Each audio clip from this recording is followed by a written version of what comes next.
Bien, j'ai participé aux Jeux Olympiques de Los Angeles il y a 40 ans, en 1984, sur 400 mètres. Puis 8 ans après, aux Jeux de Barcelone en 1992, j'ai participé aux 200 mètres avec mon deuxième pays, Saint-Marin. Pour parler de Los Angeles, j'ai terminé 5e en demi-finale donc sur 400 mètres. Le premier éliminé, donc c'est un petit regret. Maintenant, j'ai été le meilleur européen sur la compétition, donc bon, je suis quand même assez fier de mon résultat parce que c'est assez facile de passer à côté d'une telle compétition. Donc pour moi, c'était quand même assez satisfaisant. J'ai pas vraiment un moment précis, un moment en tête. Simplement, je me rappelle d'une pression énorme. Ça fait 4, 5, 6 ans qu'on en parle. Et puis, on arrive ce jour-là. J'ai souvenir de ce couloir noir, long, qui nous amène au Coliseum, un stade énorme de 90 000 spectateurs. Et là, on est seul. Voilà, je me souviens de cette solitude. On ne sait pas à qui parler et puis on est face à notre destin. On essaie de se concentrer au maximum sur ce qu'on fait pour donner le meilleur de soi parce que finalement, on joue quelque part un petit peu sa carrière sportive à cet instant-là. Donc voilà, mon souvenir, c'est une énorme pression, incomparable avec d'autres championnats. Changer ma vie, oui et non. C'est-à-dire que d'avoir été sportif de haut niveau, de façon générale, ça a changé ma vie parce que ensuite, je suis resté dans le milieu du sport.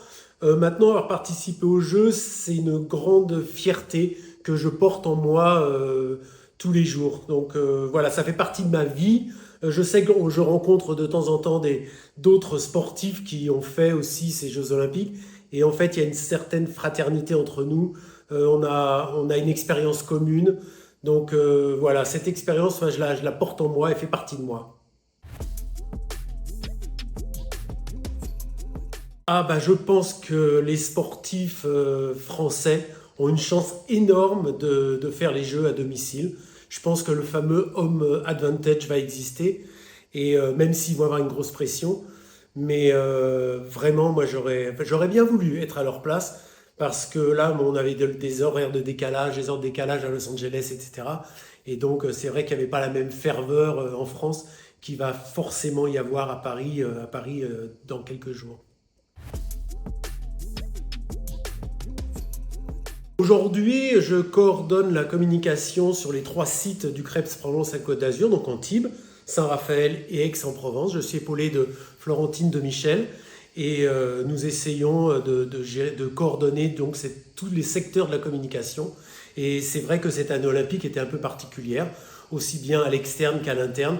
C'était une année assez dense. Bah, un dernier mot, c'est que je suis très fier d'avoir vécu une expérience olympique, que c'est quelque chose d'énorme, que cette année avec les Jeux olympiques qui se passent à Paris, il y a tous ces souvenirs qui remontent à la surface. C'est assez agréable au final. Et j'ai hâte de regarder ces Jeux parce que justement, je vais avoir une petite pointe de nostalgie, même s'il y a 40 ans, j'ai l'impression que c'était hier. Donc voilà, je vais regarder en tout cas ces Jeux avec le plus grand des plaisirs.